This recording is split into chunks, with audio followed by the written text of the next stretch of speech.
predicamos a Cristo crucificado.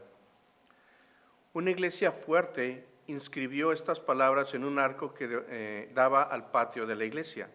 Con el tiempo, dos cosas pasaron. La iglesia perdió su pasión por Jesús y su evangelio. Hiedra empezó a crecer en el arco.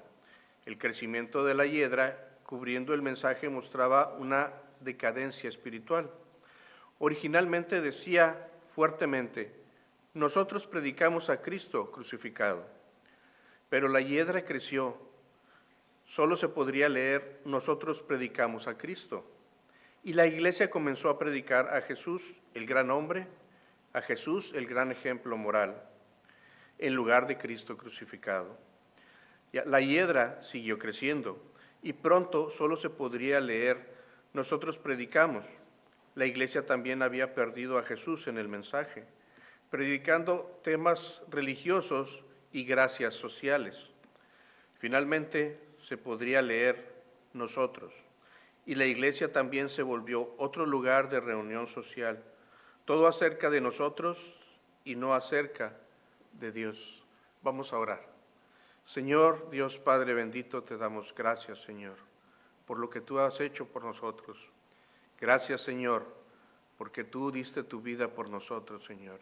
Y gracias, Señor, porque tu resurrección, Señor, es la muestra que necesitábamos, Señor, para saber, entender, comprender y tener esperanza de que hay una vida contigo, Señor, después de la muerte, Padre. Permítenos, Señor, seguir predicando a Cristo crucificado para que todos, Señor, conozcan que tú nos amas y que tú has dado tu vida en sustitución por nosotros. Te lo pedimos, Señor, en el nombre de tu Hijo, Cristo Jesús. Amén. La muerte es algo que todo el hombre teme. El hombre desde hace mucho tiempo ha querido alcanzar la inmortalidad o ha querido alcanzar el paraíso. El brahmanismo es una de las religiones más antiguas en las cuales tiene su libro, los Vedas, y pues ellos manejan una forma de vida moral recta, una buena vida, en la cual a cada cierto tiempo ellos morían y ellos tienen la esperanza de reencarnar. ¿Por qué? Porque su vida se va ajustando a una forma de santidad en la cual cada vez que reencarnan están más cerca del nirvana. Cuando llegan a un punto en el cual han alcanzado la iluminación, al morir entonces ya llegan al nirvana y no es necesario seguir reencarnando. Esto es lo que ellos creen. El budismo es una serie de enseñanzas de Siddhartha Gautama, el cual le llamaron Buda. Tiene también ciertas filosofías, pero no predica mucho sobre un lugar celestial, más bien simplemente el vivir una vida recta. El confucianismo es otra religión basada en los dichos y enseñanzas de Confucio, y en ellas también se enseña vivir una vida moral. Aunque Confucio nunca habló sobre una vida después de la muerte, él reconocía que había un espíritu creador, pero jamás habló de una vida espiritual, simplemente se refería a la vida carnal.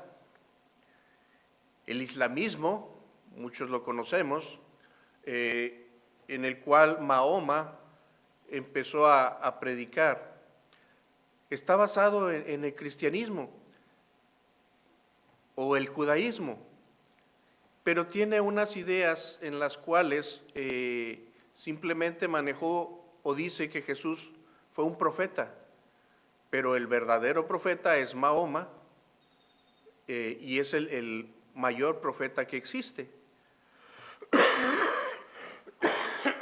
También manejan lo que es una vida espiritual después de la muerte, pero para ellos, en ocasiones, el poder alcanzar el paraíso es matar a aquellos que no creen lo mismo que ellos creen. Ahí no hay amor. El taoísmo es otra religión que maneja más o menos los mismos aspectos, pero está más dirigido a lo que es el ocultismo y la hechicería. Todas estas religiones, aparte de las que nosotros conocemos, no manejé las otras porque prácticamente son sectas de lo que es el cristianismo y el judaísmo, todas manejan que el hombre puede alcanzar el paraíso, pero lo maneja de tal forma en la cual la persona se tiene que esforzar para poder alcanzarlo. La mentalidad del hombre es, cuando me dan algo, significa que quieren algo de mí. Y esa es la mentalidad que muchas personas tienen, de tal forma de que no pueden aceptar que Dios les dé algo, porque consideran que ellos tienen que darle algo a Dios. Había una mujer pobre que necesitaba comprar algunos pepinos, pero no tenía dinero.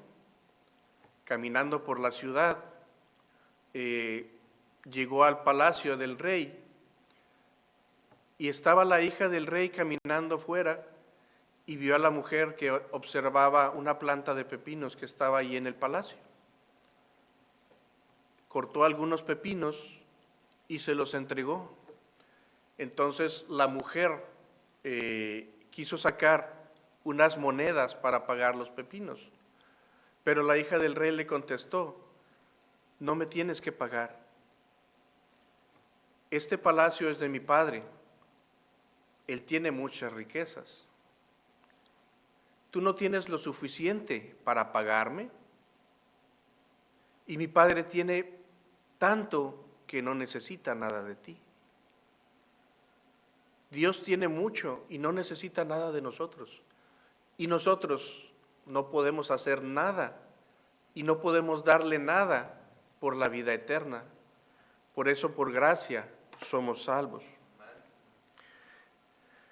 Hablamos de religiones, pero realmente solo existen dos religiones en esta vida: la religión del logro humano y la religión del logro divino. En Génesis 11, del 1 al 9, vemos la historia de la Torre de Babel. Y nos damos cuenta de que el hombre siempre ha querido alcanzar a Dios, de tal forma de que ellos se pusieron de acuerdo: vamos a construir una torre y alcanzar el cielo. Ese es el deseo que había en el corazón de los hombres, el poder alcanzar a Dios sin necesidad de usar a Dios o de la ayuda de Dios. Sabemos nosotros ahora que si hubieran construido esa torre, hubieran llegado simplemente al espacio donde no hay aire y se hubieran muerto. Pero Dios lo que vio fue su corazón, de tal forma de que por eso Dios confundió sus lenguas, para poder separarlos y que entendieran que no podían alcanzar a Dios por sus propias fuerzas.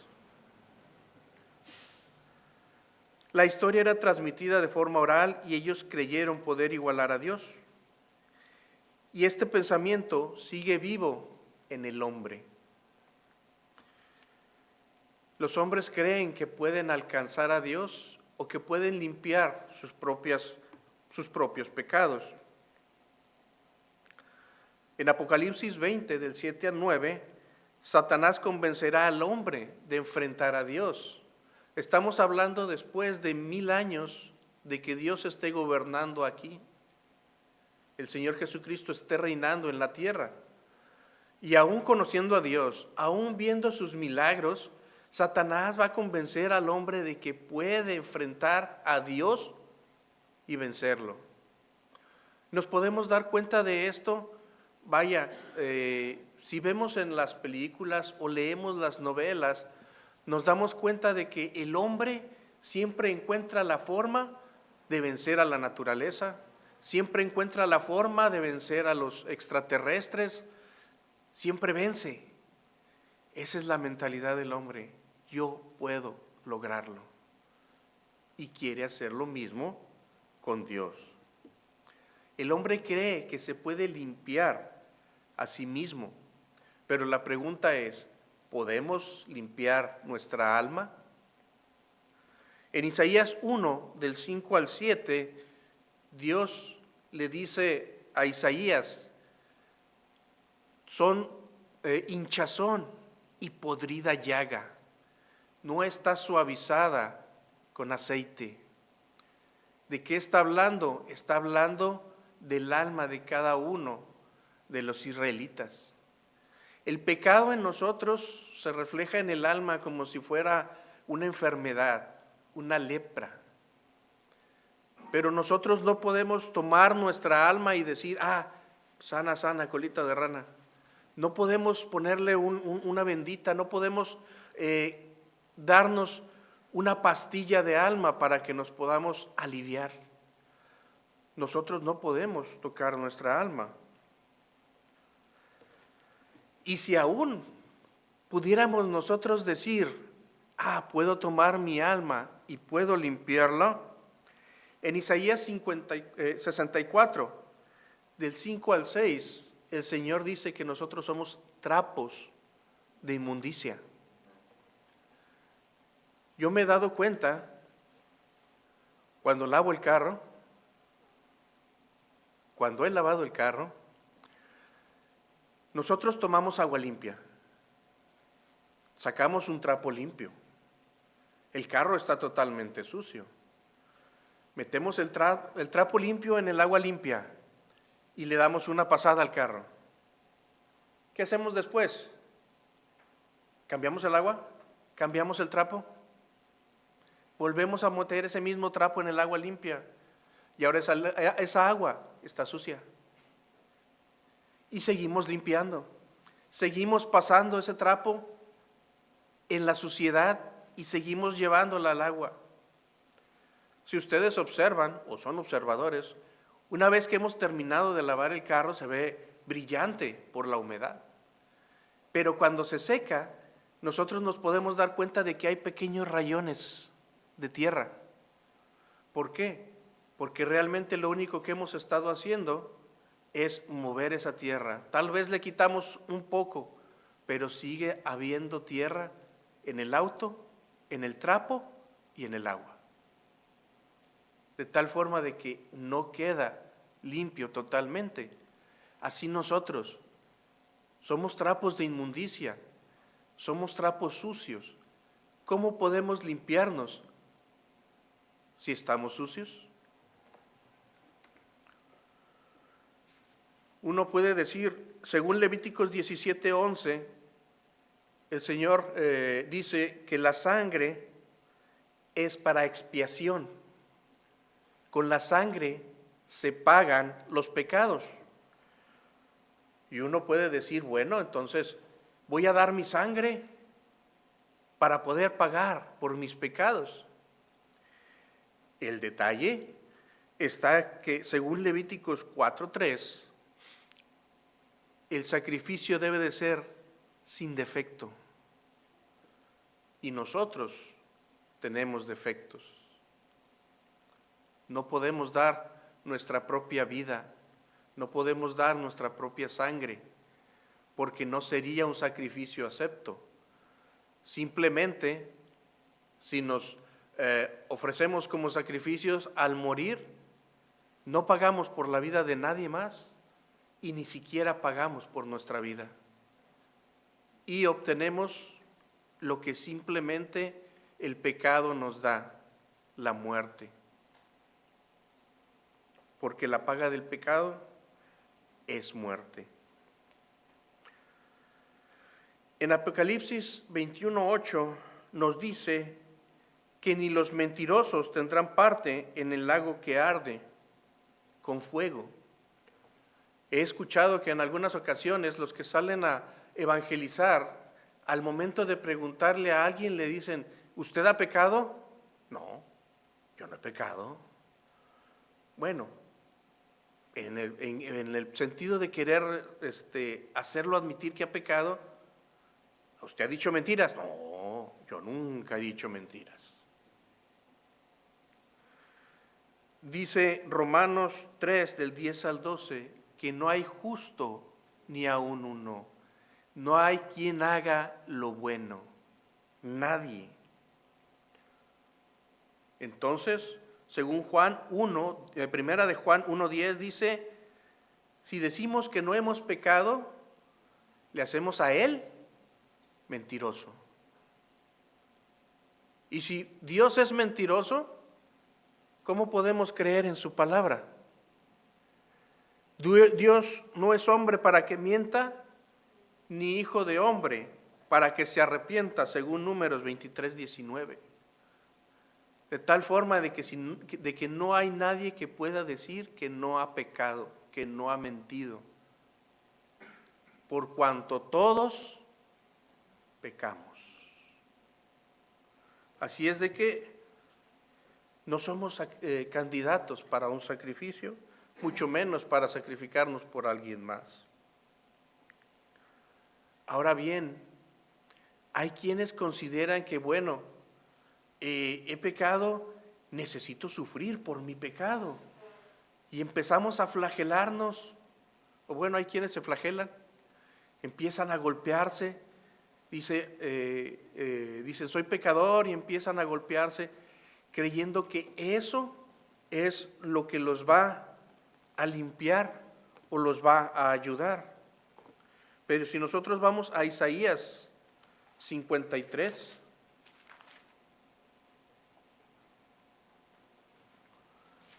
dice el versículo 4 y 5, ciertamente llevó Él nuestras enfermedades y sufrió nuestros dolores, y nosotros le tuvimos por azotado, por herido de Dios y abatido, mas Él herido fue por nuestras rebeliones, molido por nuestros pecados, y el castigo de nuestra paz, el castigo para poder nosotros obtener paz, fue sobre Él, y por su llaga fuimos nosotros curados. ¿Por qué de golpearme si Él llevó todo ese dolor en Él en el momento de la crucifixión?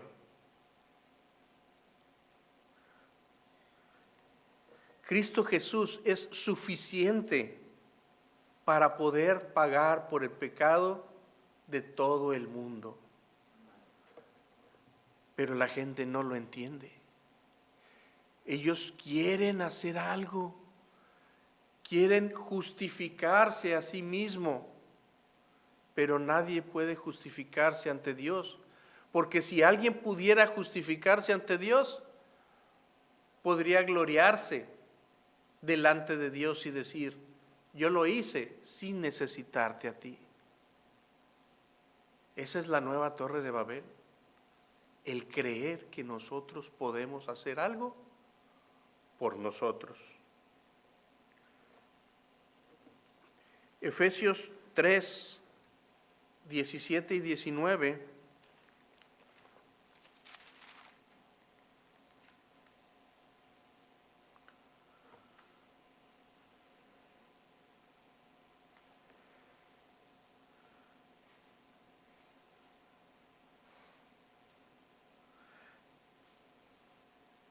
Para que habite Cristo por la fe en vuestros corazones, a fin de que arraigados y cimentados en amor, seáis plenamente capaces de comprender con todos los santos cuál es la anchura, la longitud, la profundidad y la altura. ¿De qué está hablando? Pues ha estado hablando del amor. Y ese amor de Dios es ese amor que se vio en la cruz. Si nosotros llegamos a entenderlo, nos podemos dar cuenta de que la sangre de Cristo es suficiente, no solo para cada uno de nosotros, sino para cada una de las personas que han vivido en esta tierra, desde Adán hasta el último que viva en esta tierra antes de ser destruida, sean creyentes o no. La sangre de Cristo es suficiente, porque Dios amó a todo el mundo y envió a su Hijo unigénito para que todo aquel que en Él cree. El problema es de que no todos creyeron, pero la sangre de Cristo es suficiente. Y ese amor que Él nos dio, es necesario comprender la longitud, la anchura, la profundidad, la altura. Es como si nosotros estuviéramos en un cubo de amor, pero no es el tamaño de este cuarto, es inmenso para cada uno de nosotros ese amor. Hebreos 10.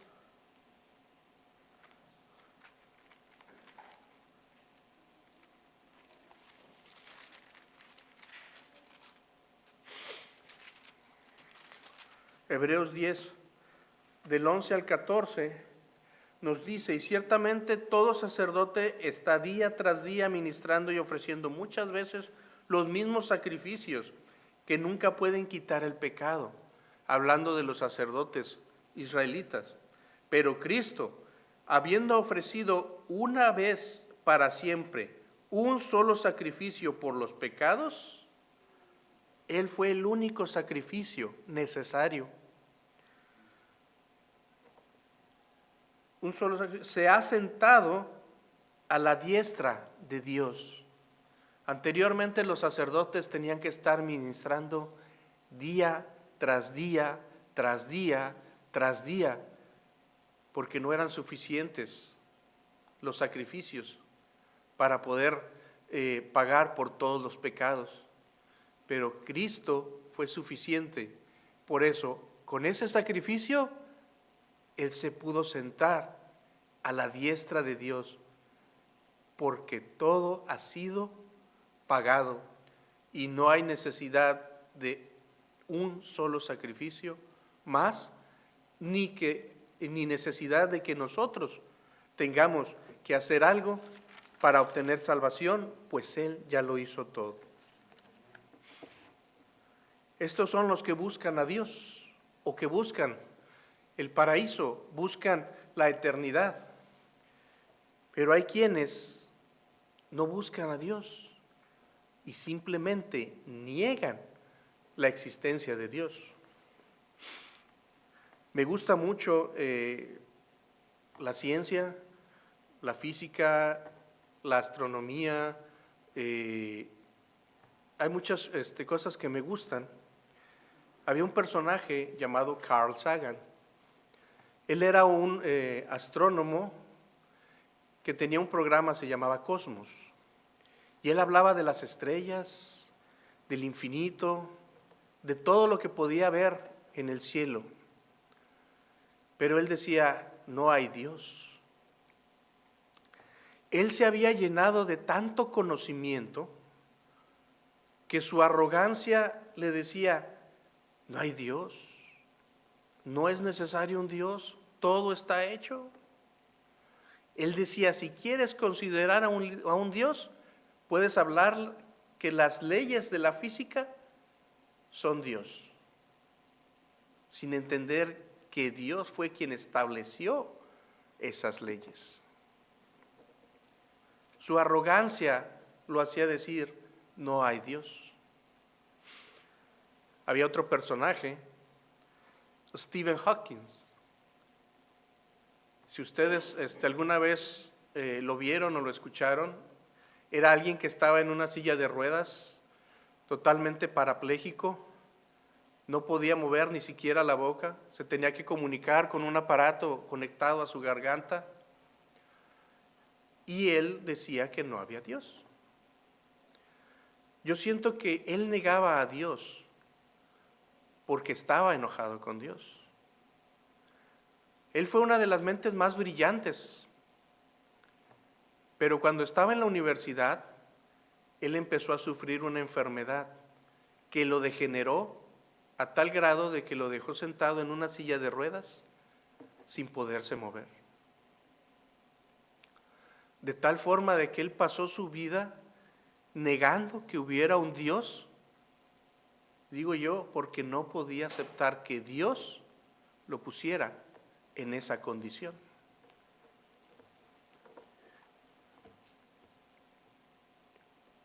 Uno rechazaba a Dios por su dura cerviz, orgullo por su conocimiento, y el otro lo negaba por odio. Hace poco hubo una joven que tuvo que pelear legalmente para poder obtener un, podríamos llamarlo, suicidio asistido. ¿Por qué le llamo suicidio asistido? Pues porque ella quería morir, pero necesitaba que las autoridades lo autorizaran, y lo logró. Ella decía: he sufrido mucho en esta vida. No pasaba más de los 20 años. He sufrido mucho. Imagínense, ella decía que había sufrido mucho aquí. Ella cerró los ojos aquí en la tierra, pero va a abrir los ojos en el juicio del gran trono blanco. ¿Y a dónde va a ir? Va a ir a donde es el lloro y el crujir de dientes. Dejó de sufrir aquí para ir a sufrir allá, porque no consideró que hubiera un Dios. Imagínense, si recuerdan, el Señor Jesucristo dijo que el castigo para Sodoma y Gomorra sería más tolerable que para aquellas ciudades en las cuales hubo milagros. Si nosotros conocemos de Cristo y no le aceptamos, vamos a sufrir realmente.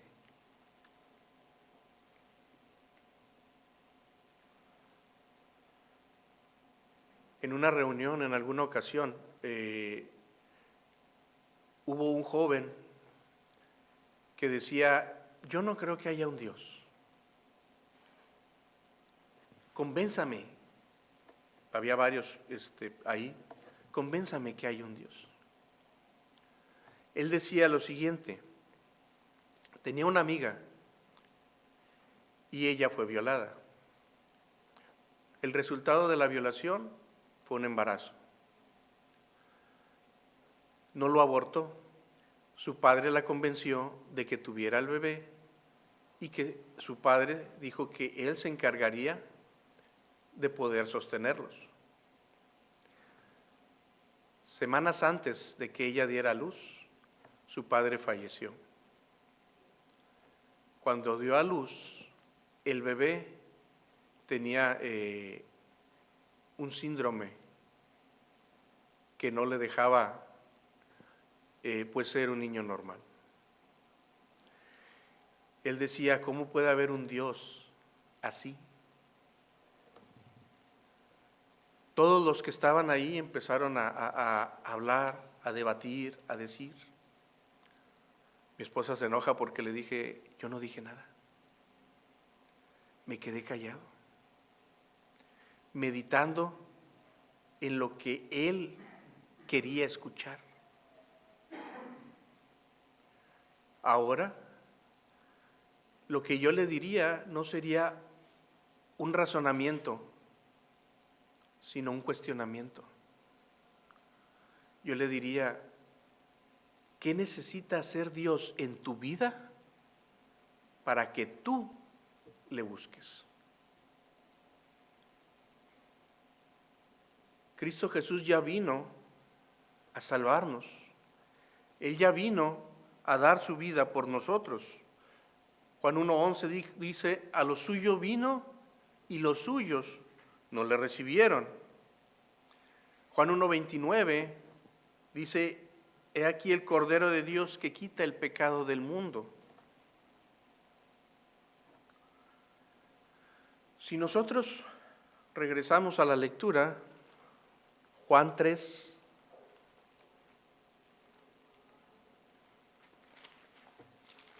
nosotros conocemos muy bien Juan 3:16. Lo interesante es que Juan 3:16 empieza con ¿por qué? Está dando una razón. Pero, ¿dónde viene la pregunta de por qué? ¿Qué es lo que está respondiendo o por qué está dando esta razón? Y esa la encontramos en el versículo 14. Y dice Juan 3:14, y como Moisés levantó la serpiente en el desierto, así es necesario que el Hijo del Hombre sea levantado. Es decir, Jesús tenía que ser colgado en un madero. Y la religión judía entendía que cualquiera que era colgado en un madero iba a ser hecho maldición. Iba a estar maldito. Pero aún así, Dios amó tanto al mundo que iba a permitir que su Hijo fuera hecho maldición por nosotros y por nuestra redención.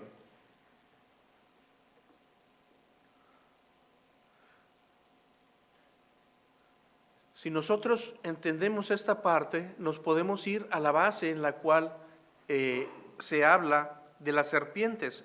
En Números 21, del 4 al 9, se habla de que el pueblo empezó a murmurar y hablar mal contra Dios.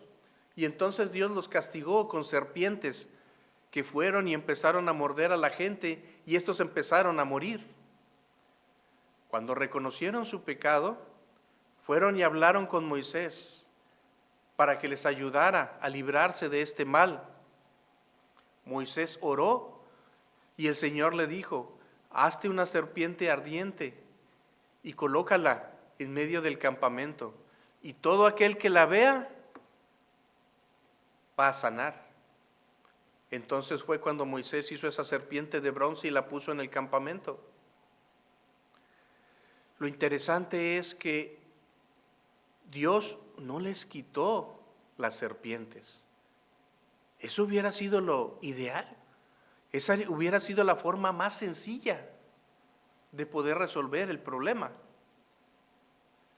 Pero Dios quería que cada uno entendiera y creyera que había un Dios y que tenía poder. Y todo aquel que volteaba y veía la serpiente cuando había sido mordido, era sanado. Pero si había alguno que no volteaba a ver la serpiente, moría. Dios pide creer en Él. Si nosotros recordamos que estamos en el periodo de la Pascua, bueno, la Pascua ya pasó. La Pascua significa pasar por encima. Significa que los judíos, cuando celebraron su primera Pascua en Egipto, necesitaban colocar esa sangre en los postes y el dintel de las puertas para que los primogénitos no murieran.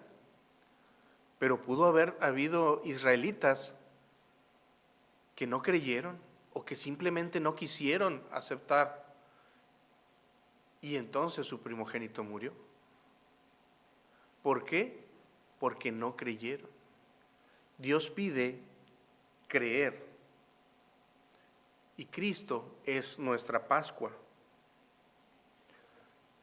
Y para poder obtener la salvación, Romanos 10:9 nos dice que si confesares con tu boca que Jesús es el Señor y creyeres en tu corazón que Dios le levantó de los muertos, serás salvo. Y eso es todo. La salvación viene por Cristo y es por gracia. Es un obsequio que nosotros recibimos. Primera de Corintios 1,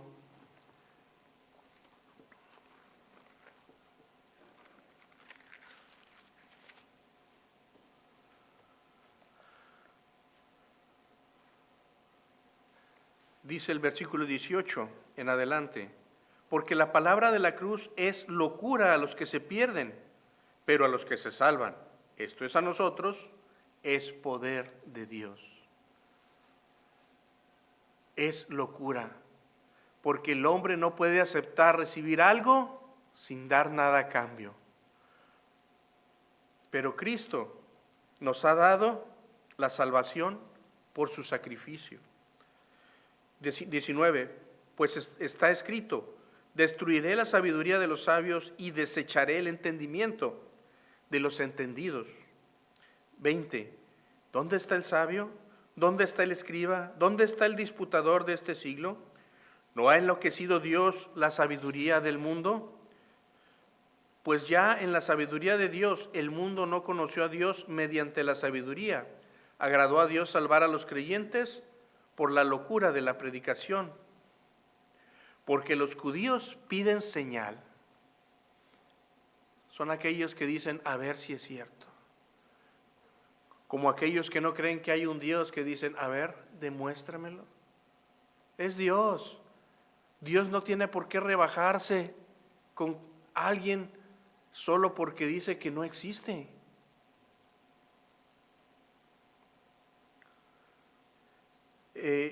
Y los griegos buscan sabiduría. A ver, convénceme.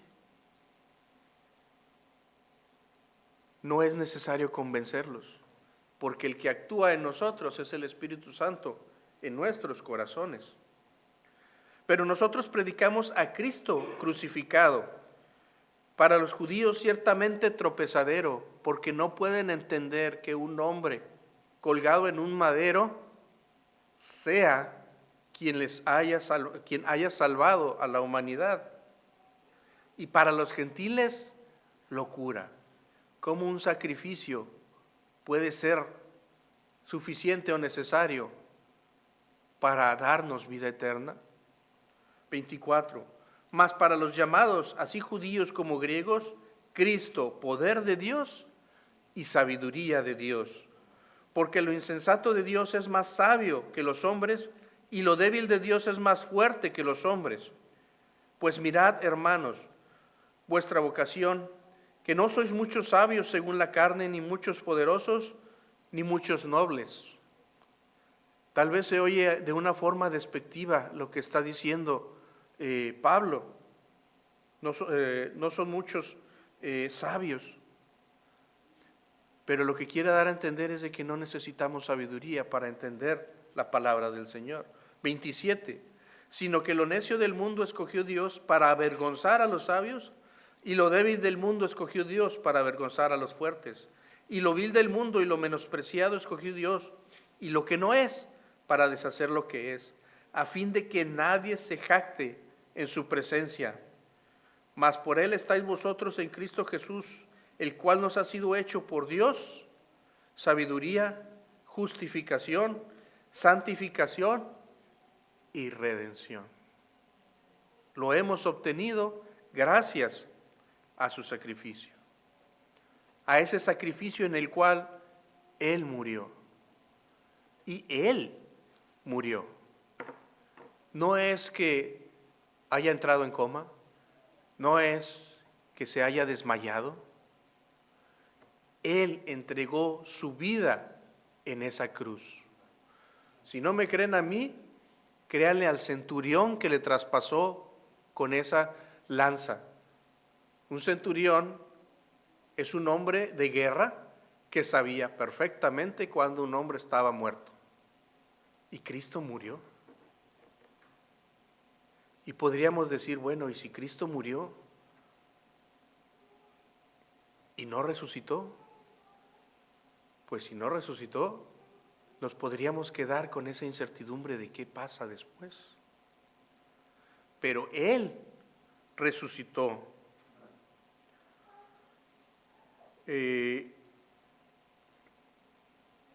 Juan 11, 23 y 27.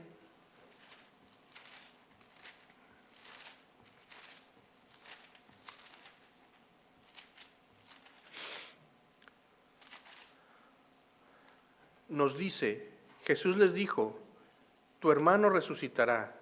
Marta le dijo, yo sé que resucitará en la resurrección en el día postrero. Y le dijo Jesús, yo soy la resurrección y la vida. El que cree en mí, aunque esté muerto, vivirá. Y todo aquel que vive y cree en mí, no morirá eternamente. ¿Crees esto?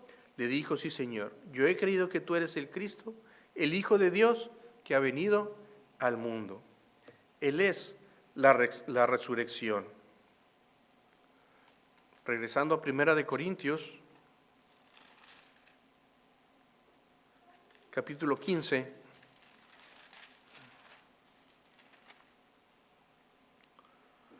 Nos dice el versículo 3 y 4, porque primeramente os he enseñado lo que asimismo recibí, que Cristo murió por nuestros pecados conforme a las Escrituras, y que fue sepultado, y que resucitó al tercer día conforme a las Escrituras.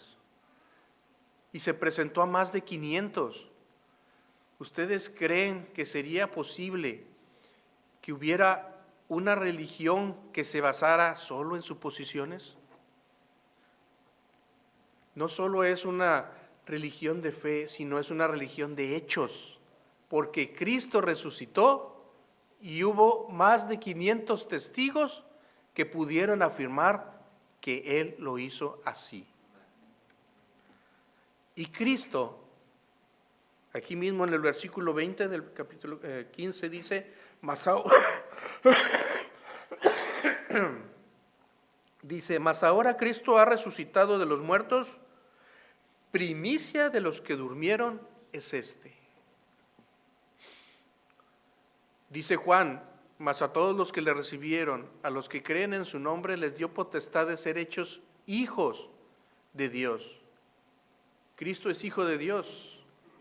Él es el primer hermano que ha resucitado. Y esto nos debe de dar toda la confianza para poder esperar que nosotros también vamos a resucitar. Él fue el primero y después nosotros le seguiremos.